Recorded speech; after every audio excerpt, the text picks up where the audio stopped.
একটি ছোট্ট গ্রামে, যেখানে সন্ধ্যার পর রাস্তাঘাট ফাঁকা হয়ে যেত, সেখানে বাস করতেন রাহুল নামের একজন কৃষক।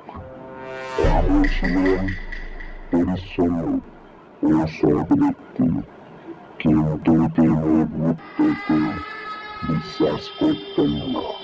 গ্রামের তরুণরা প্রায়ই গ্রামের পাশে পুরনো তেঁতুল গাছটির সম্পর্কে ভৌতিক গল্প বলতেন। গাছটি ছিল প্রায় 400 বছরের পুরনো এবং বলা হতো সেখানে এক আত্মা বাস করে। একদিন রামুর স্ত্রী অসুস্থ হয়ে পড়লেন। রাত গভীর হলেও তিনি ওষুধ আনতে গ্রামের হাকিমের বাড়ি যাওয়ার সিদ্ধান্ত নিলেন। হাকিমের বাড়ি যেতে হলে তেঁতুল গাছটির পাশ দিয়ে যেতে হতো।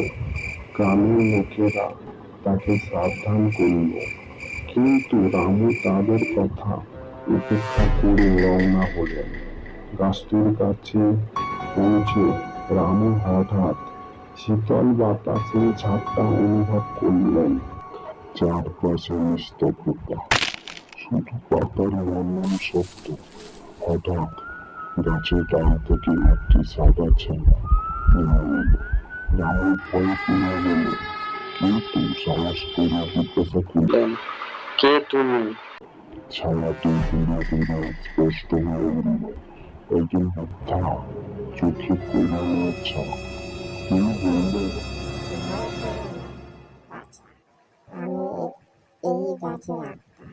অনেক বছর আগে এই গ্রামে আমার পরিবার ছিল, কিন্তু এক দুর্ঘটনায় সবাইকে হারিয়ে আমি এই গাছে আশ্রয় নিয়েছি। তুমি সৎ ও সাহসী, তাই তোমাকে দেখতে এলাম। রাহুল বিস্মিত হয়ে বললেন, আমি আমার স্ত্রীর জন্য ওষুধ আনতে যাচ্ছি, সে খুব অসুস্থ। বৃদ্ধা মৃদু হেসে বললেন, তুমি সত্যিই ভালো মানুষ। যাও, তোমার স্ত্রী কিছু হবে না। রাহুল দ্রুত হাকিমের বাড়ি পৌঁছে ওষুধ নিয়ে ফিরে এলেন। বাড়ি ফিরে দেখলেন তার স্ত্রী সুস্থ হয়ে উঠেছে। তিনি বুঝতে পারলেন গাছের হত্যা তার সময় হয়েছে। সেই থেকে রামু তেঁতুল গাছটির প্রতি শ্রদ্ধা রাখতে শুরু করলেন, এবং গ্রামের লোকেরাও বুঝতে পারল ভয় নয়, ভালোবাসা ও সম্মানে সব কিছুর মূল্য।